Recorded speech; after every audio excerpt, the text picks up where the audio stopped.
Hey guys, Thursday லஞ்சுக்கு பீர்க்கங்கா and pumpkin போட்டு கூட்டு தான் பண்ணியிருந்தேன். இது எப்படின்னா மண்டபத்துலலாம் வந்து கூட்டு பொரியல்லாம் வைப்பாங்க இல்லையா? அதில வந்து இந்த மாதிரி ஒண்ணு வைப்பாங்க. நீங்க நல்லா நோட் பண்ணியிருந்தீங்கன்னா தெரியும். அதே டேஸ்ட்டிலே எனக்கு செம்மையா வந்துருந்துச்சு. நான் சீரியஸா சொல்றேன். நான் இன்னும் இதான் ஃபர்ஸ்ட் டைம் இந்த மாரி ட்ரை பண்ணி என் சிஸ்டர் சொல்லிக் குடுத்த மெத்தட்ல நான் வேற வெஜிடபிள் போட்டு ட்ரை பண்ணியிருக்கேன். அவ வந்து சௌசௌக்கு சொல்லியிருந்தா. நான் வந்து பம்கின் அண்ட் பீர்க்கங்கா வச்சு ட்ரை பண்ணியிருந்தேன். செம்ம டேஸ்ட்டா வந்துருந்துச்சு. என் ஹஸ்பண்ட் கூட ஒர்க் பண்றவங்க எல்லாரும் சாப்பிட்டுட்டு, "சூப்பரா இருக்கு, சூப்பரா இருக்குன்னு" சொல்லி கமெண்ட் பண்ணி எனக்கு ஆஃப்டர்நூன் ஃபோன் பண்ணி ஹஸ்பண்ட் சொல்லியிருந்தாங்க. எனக்கு ஹாப்பி ஆயிடுச்சு. ஸோ அதுக்கு பம்கினும் அப்புறம் பீர்க்கங்காயும் தோல் சீவிட்டு பொடி பொடியா கட் பண்ணி வச்சுக்கிறேன். இடையில நான் சத்து மாவு கொஞ்சம் காய்ச்சிருந்தேன். எங்க வீட்ல எங்க அம்மா அரைக்கிறது. ஸோ இப்போ நான் ஒரு கடாயில எண்ணெய் ஊத்திட்டு கொஞ்சமா கடுகு போட்டுட்டு, கருவேப்பில போட்டுட்டு, அதுக்கு கொஞ்சமா வெங்காயம் போட்டிருக்கேன்.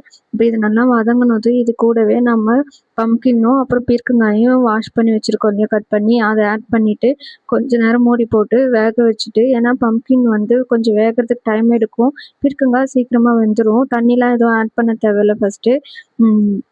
பீர்க்கங்காயிலேருந்து கொஞ்சம் தண்ணி வரும். அதனால பம்கின் கொஞ்சம் அது கூடவே வெந்துடும். ஸோ அது கூட போட்டு மூடி போட்டு வேக வச்சுட்டு, அதுக்கப்புறம் கொஞ்ச நேரம் கழிச்சு திறந்துட்டு, அது கூட தேவையான அளவு உப்பும், அப்புறம் ஒரு 1/2 டீஸ்பூன் அளவுக்கு பெப்பர் பவுடர் கொஞ்சம் போட்டுக்கிறேன். இப்ப அது இப்ப திரும்பவும் அத தட்டு போட்டு கொஞ்ச நேரம் மூடி வச்சுட்டு வேக வைங்க. கொஞ்சம் சிம்மிலேயே வச்சா கூட போதும். வெந்துரும். ஃபுல்லா வெந்ததுக்கு அப்புறமா தான் திரும்பவும் நான் என்ன பண்ணியிருந்தேன், இடையிலேயே ஒரு மிக்ஸி ஜார்ல 1/2 மூடி தேங்காவ அதில பாதி மூடிய வந்து கீறி எடுத்துக்கிட்டு, அது கூட ஒரு 2 பச்சை மிளகாய் போட்டுக்கிட்டேன். அப்புறம் கொஞ்சம் சோம்பு, அதுக்கும் கம்மியா ஜீரகம் போட்டு இத நல்லா அரைச்சு வச்சிருந்தேன். இப்ப அந்த தேங்காவ லாஸ்ட்டா நம்ம இறக்க போறதுக்கு ஒரு 2 மினிட்ஸ்க்கு முன்னாடி இல்ல 1 மினிட்ஸ்க்கு முன்னாடி இது கூட ஆட் பண்ணி, அப்புறம் திரும்பவும் உப்பு செக் பண்ணிட்டு, அதுக்கப்புறமா நான் கொஞ்ச நேரம் வேக வச்சு இறக்கிக்கிட்டேன். அதோட நான் ரைஸ் அதில கிண்டி குடுத்து அனுப்பிச்சிருந்தேன். இது டேஸ்டியா இருந்துச்சு. நீங்க எந்த வெஜிடபிள்ல வேணாலும் செய்யலாம். ஆனா என் ஹஸ்பண்ட் கூட ஒர்க் பண்றவங்கலாம் சாப்பிட்டுட்டு, இதுக்கு பேரு வந்து அவியல் சாதம் அப்படின்னு சொல்லியிருந்தாங்க. அவியல் கூட்டு அப்படின்ட்டு.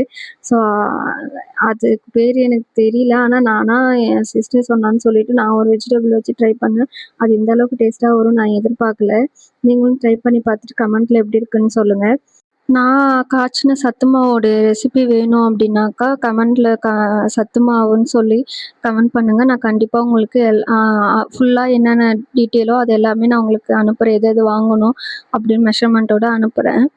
என்னோட வீடியோ உங்களுக்கு பிடிச்சிருந்துச்சுன்னா லைக் பண்ணுங்க, கமெண்ட் பண்ணுங்க, ஷேர் பண்ணுங்க. மறக்காம சப்ஸ்கிரைப் பண்ணிக்கோங்க. நெக்ஸ்ட் வீடியோல பார்க்கலாம். பாய் பாய்.